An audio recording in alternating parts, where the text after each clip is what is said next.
Gente, a cidade de Teresina interna muitas pessoas vítimas de acidente de trânsito. Esse número era um número aproximado, estimado, já se sabia que os prejuízos eram enormes provocados por esses acidentes, mas agora um estudo mais aprofundado foi feito pela Fundação Municipal de Saúde e concluiu números absurdos de internações, inclusive se comparado a outros estados do Brasil, aqui na cidade de Teresina. Isso é grave, e aí fala-se muito a respeito desse assunto como uma situação que, além de deixar sequelas gravíssimas nas pessoas que são vítimas, deixa também importante trabalho e custo ao poder público. Eu estou ao lado do presidente da Fundação Municipal de Saúde, Dr. Ítalo Costa, que vai conversar com a gente sobre esse e outros assuntos. Dr. Ítalo, boa tarde para o senhor, seja bem-vindo. Boa tarde, Joelson, boa tarde a todos os telespectadores do Jornal do Piauí e da TV Cidade Verde. Os estudos que foram feitos por quem e dão que ideia à Fundação Municipal de Saúde sobre esses graves casos de acidentes? Ainda no ano de 2023, quando estávamos no Hospital de Urgência de Teresina, o Banco Mundial, junto com a Universidade Federal de Goiás, nos procurou para fazer um estudo sobre os custos relacionados às vítimas de acidente de trânsito. Então, foi uma participação que a gente ficou lisonjeado, porque a gente iria começar a mostrar tecnicamente os dados que o HUT já tinha internamente, mas de uma forma mais técnico-científica e com uma publicação internacional.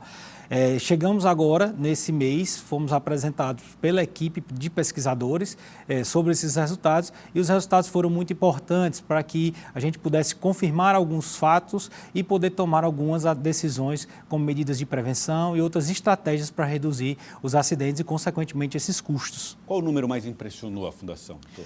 O número que mais impressiona, Joel, é porque os custos diretos e indiretos relacionados aos pacientes, aos acidentes de vítimas de trânsito, o que o SUS repassa, que é na autorização de internação hospitalar, só cobre 11% de todos os custos desse paciente dentro do sistema de saúde. 11%. Ou seja, cada R$100 de custo que o município precisa ter, só recebe R$11. R$11. E todo o restante do custo é feito por uma composição da Fundação Municipal de Saúde e, consequentemente, da Prefeitura Municipal de Teresina. Isso independente da origem do paciente? Independente da origem do paciente, porque o HUT, como ele é referência em trauma de média e alta complexidade, ele recebe paciente de inúmeros lugares, principalmente do interior do estado do Piauí. Então, uma coisa também que nos chamou muita atenção foi porque aqui, quando comparado com Goiânia, proporcionalmente, nós internamos muito mais acidentes de trânsito, e esses acidentes aqui em Teresina, em média, são 24 por dia, 24 internações por dia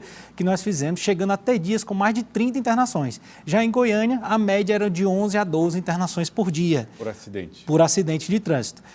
E geralmente são casos complexos? Isso, Joel. Outra coisa que nos chamou a atenção foi a idade e o perfil desses pacientes, desses acidentados. Geralmente são vítimas de 18 a 29 anos de idade, do sexo masculino, em uma idade altamente produtiva e com lesões graves relacionadas a esses acidentes. Essas lesões graves foram decorrentes principalmente da ausência do uso dos equipamentos de proteção, principalmente o capacete.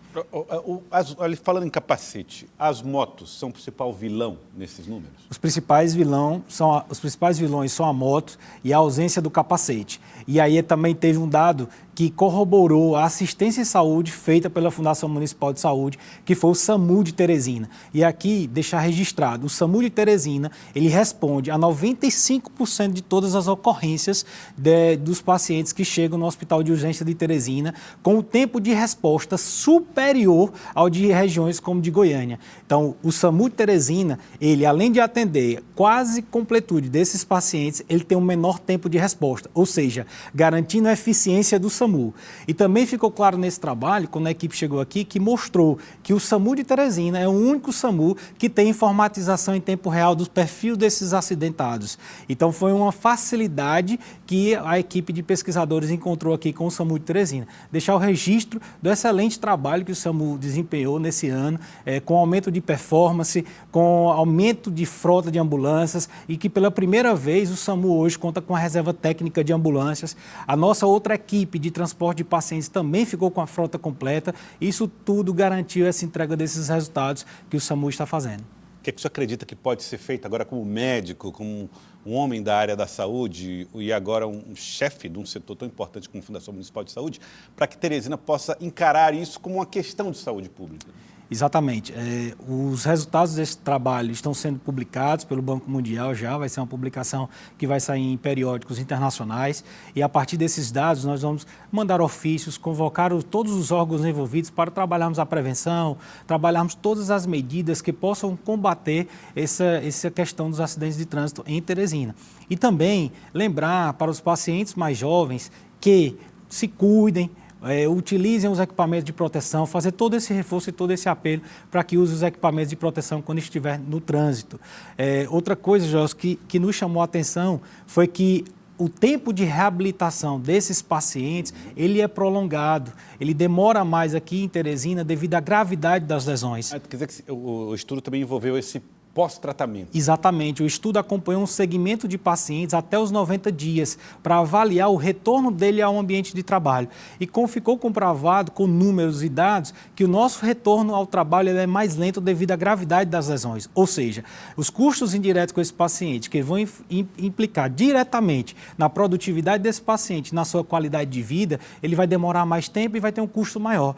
Então, tudo isso a gente está esperando nessa publicação para que a gente possa fazer uma ação conjunta de políticas públicas, de saúde pública, para que a gente possa conscientizar a nossa população e, consequentemente, reduzir os enormes custos relacionados aos acidentes de trânsito na nossa capital. Os números são graves e detalhe, nós estamos falando de pessoas que sobreviveram aos acidentes, isso sem levar em consideração aqueles que, infelizmente, perderam a vida depois desses acidentes graves. Agora, doutor Ítalo, eu queria aproveitar a oportunidade do senhor aqui com a gente para falar um pouco a respeito de uma medida tomada pelo prefeito, através de um decreto que reduz custos, reduz gastos da Prefeitura, do Poder Público Municipal, já na preparação para a transição com a futura gestão. Até que ponto isso afeta a Fundação Municipal de Saúde?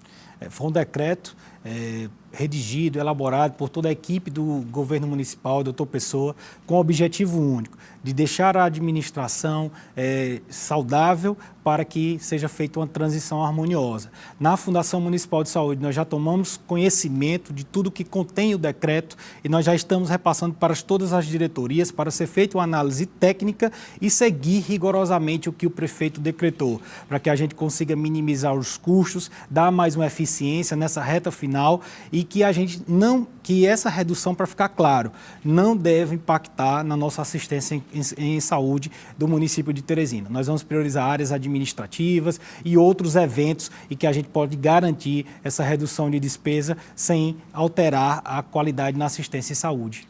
O diálogo com as equipes de transição já começaram ou não? Ainda não. Nós estamos em fase de organização interna. O prefeito, doutor Pessoa, elegeu os nomes ainda na semana passada. Isso está sendo feito, todo um preparo disso. O prefeito vai provavelmente publicar essa equipe nos meios oficiais para que a gente possa começar os trabalhos na equipe de transição. Nesse primeiro momento, o que nós estamos fazendo é uma organização de relatórios, de dados, de todas as ações que todas as secretarias fizeram na gestão do doutor Pessoa, para que possa ter um segmento saudável, sem ruptura, sem solução de continuidade e que todas as secretarias possam seguir o seu trabalho no ano vindouro. O prefeito, futuro prefeito eleito civilmente, chegou a falar a respeito da preocupação com medicamentos, com curativos, coisas básicas em unidades de saúde. Que tipo de situação ele encontrará ou a futura gestão encontrará nesse assunto? Excelente, Joelson. Um tema bastante discutido ao longo do ano de 2024 e foi a nossa preocupação número 1. Ao chegarmos no início desse ano, à gestão, nós fizemos uma avaliação técnica de estoques e do que nós tínhamos disponíveis.